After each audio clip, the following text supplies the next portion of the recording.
ನಗರದ press club ಆವರಣದಲ್ಲಿ ನಡೆದ ಅದ್ದೂರಿ ಕಾರ್ಯಕ್ರಮದಲ್ಲಿ ಸುಮಾರು 200 ರೈತರಿಗೆ ಭೂಮಿ ರೈತ ಪ್ರಶಸ್ತಿ ಪ್ರದಾನ ಮಾಡಲಾಯಿತು.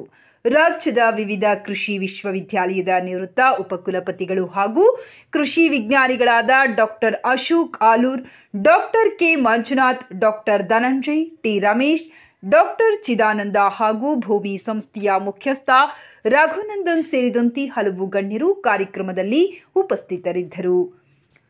ರೈತರಿಂದಲೇ ರೈತರಿಗೆ ಪ್ರಶಸ್ತಿ ಪ್ರದಾನ ಮಾಡುವ ಮೂಲಕ ಹೊಸತನಕ್ಕೆ ನಾಂದಿ ಹಾಡಲಾಯಿತು. ಪ್ರತಿ ವರ್ಷ ಡಿಸೆಂಬರ್ 23ರಂದು ವಿಶ್ವ ರೈತರ ದಿನಾಚರಣೆ ಆಚರಿಸುತ್ತಿರುವುದು ತಮಗೆಲ್ಲರಿಗೂ ತಿಳಿದಿದೆ.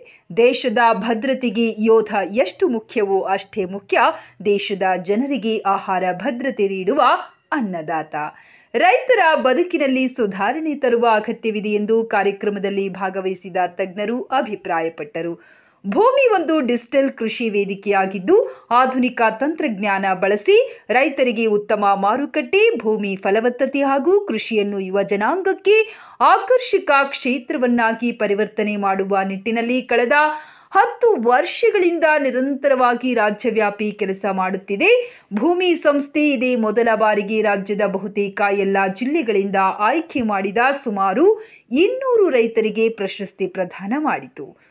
ವಿವಿಧ ಸಾಂಸ್ಕೃತಿಕ ಕಾರ್ಯಕ್ರಮಗಳು ಜರುಗಿದವು. ನಾನು ಶೌಕತ್ ಅಲಿ ಹಜರೆ ಸಾಬ್ ಲಂಬೂನವ್ರು ಅಂಥೇಳಿ ಧಾರವಾಡ ಜಿಲ್ಲೆಯಿಂದ ನವಲೂರು ತಾಲೂಕು ನಾಗನೂರಿಂದ ಬಂದಿದ್ದೀನಿ.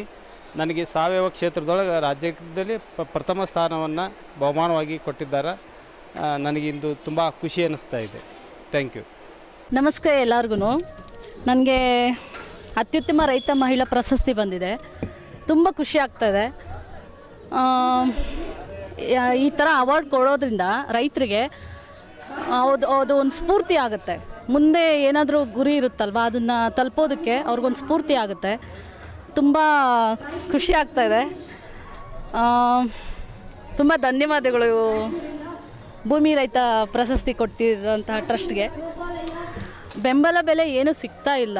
ಬೆಳೆದಿರೋದಕ್ಕೆ ಅದು ತಕ್ಕನಂಗೆ ಬೆಂಬಲ ಬೆಲೆ ಸಿಗಬೇಕು. ಟೋಟಲಾಗಿ ನಾವು ಸಮಗ್ರ ಕೃಷಿ ಮಾಡ್ತಾ ಇರೋದ್ರಿಂದ ರೈತನು ಬೆಳಿಬೇಕು.